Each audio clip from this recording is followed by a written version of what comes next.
business model rather than like the AI itself is the product, which is what OpenAI are doing. And so as a result, it seems like Meta have, I mean, I don't know if it was their mission all along or something they've come to a realization where it's like, we should just like make this stuff as widely available as possible. Yeah.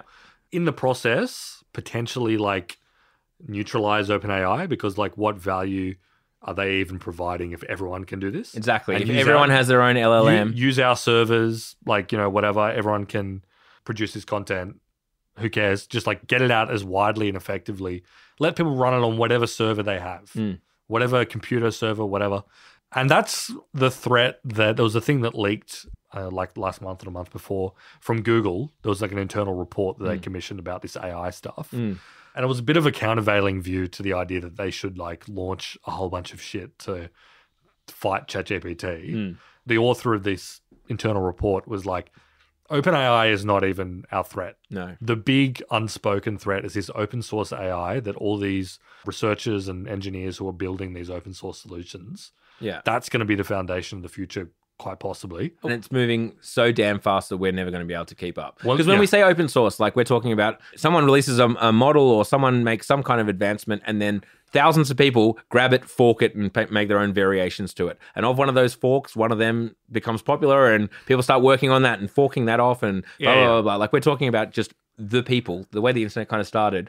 Yeah, like the hobbyists building out stuff, people who like, they want the best and most realistic like hentai image generation thing. Right. So they put an unbelievable amount of man hours into making that work. Yeah. So The Meeting Tree, the band I'm in, did our most recent music video last year, most played song on Triple J over the summer. Caps Should Be a Human Right. That video... The most played song over the summer? Yes. Wow. That video clip was all AI generated because at the time that was like less cringe. It was kind of a novel. This was before ChatGPT, you know? Yeah.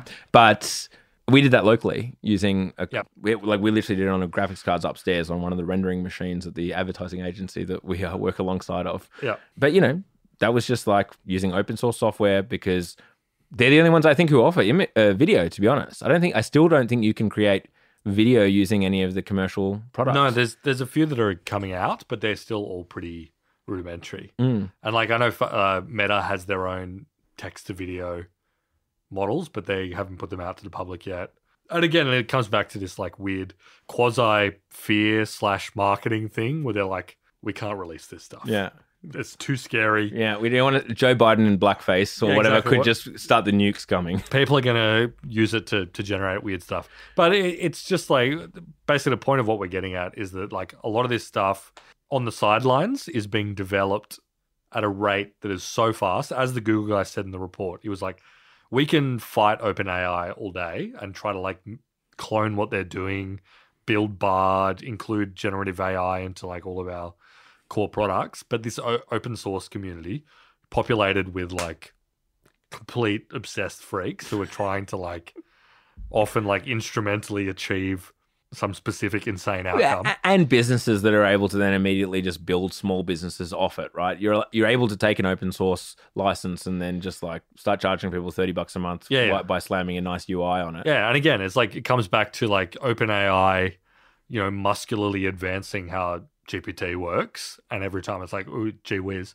But on the other side, you have Meta just being like, have at it.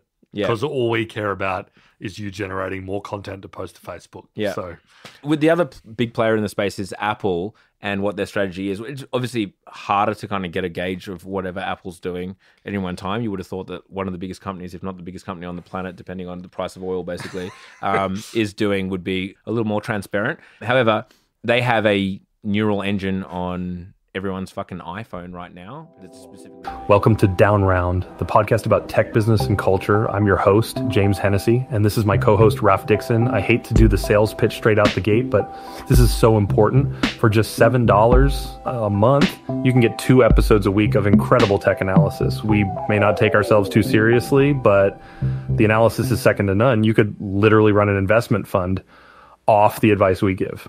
The alpha is limitless. Why wouldn't you pay $7? You're leaving money on the table.